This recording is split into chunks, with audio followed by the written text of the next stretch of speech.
Fed holding rates steady, marking the fourth consecutive time the Fed has not changed rates. Meantime, Fed Chair Powell saying a March rate cut not likely, not the base case. So what does this mean for stocks and bonds? Let's bring in Evercore ISI's Krishna Guha, who heads their global policy and central bank strategy team. Krishna, actually, I want to ask you about bonds first. Fixed income picture. We did see yields come down on this, which I guess is no surprise, but it seems pretty clear which direction overall rates are going to go in. So what does it mean for fixed income investment here? Oh, yeah, for sure. I don't think there is anything here that changes the fundamental picture, which is that the Fed rightly assesses that the inflation data is moving consistently in the right direction. And before very long, it will be appropriate for them to begin cutting rates. The new news, as it were, is just Powell being very clear that March ain't happening, at least not unless there's some kind of break in the data, a labor market scare, let's say. So there were some folks who were over their skis on March. Obviously, that had to be taken out today. We've always been focused on May or June. And I'd say with today's good ECI wages, May is looking pretty good. And nothing Powell said threatens that story. Okay, so how defensive should investors get, both when it comes to sectors within equities, and then when thinking about balancing their portfolios for 2024 and beyond between equities and fixed income? So I think there is no scary new news out of the Fed today. Their take on the economy is fundamentally constructive. Growth is strong. The labor market is strong. And that's giving them the luxury of taking a little more time to accumulate some more evidence that inflation really is durably getting nailed down at 2%, not just touching 2% on some high-frequency annualized measures. Truth is, they think that is what's happening.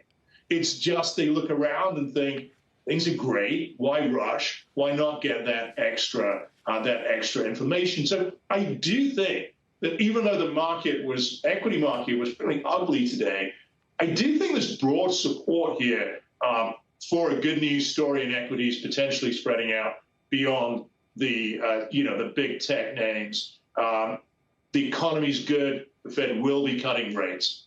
Yeah, I mean, he was very clear, Powell was, in basically saying that what they're concerned about is not necessarily that inflation spikes back up again, but that it becomes entrenched at a pace that is higher than 2%, and that is perhaps part of the reason they're moving cautiously here. And I believe that was in response to a reporter asking about the fact that we've seen, including the latest PCE report, core PCE running at less than 2% on a 6-month annualized basis. So it raises the question on whether the Fed is actually getting behind the ball again in terms of that inflation picture. I wonder whether you think that's a real risk here, and if it is, what it would look like if it materialized.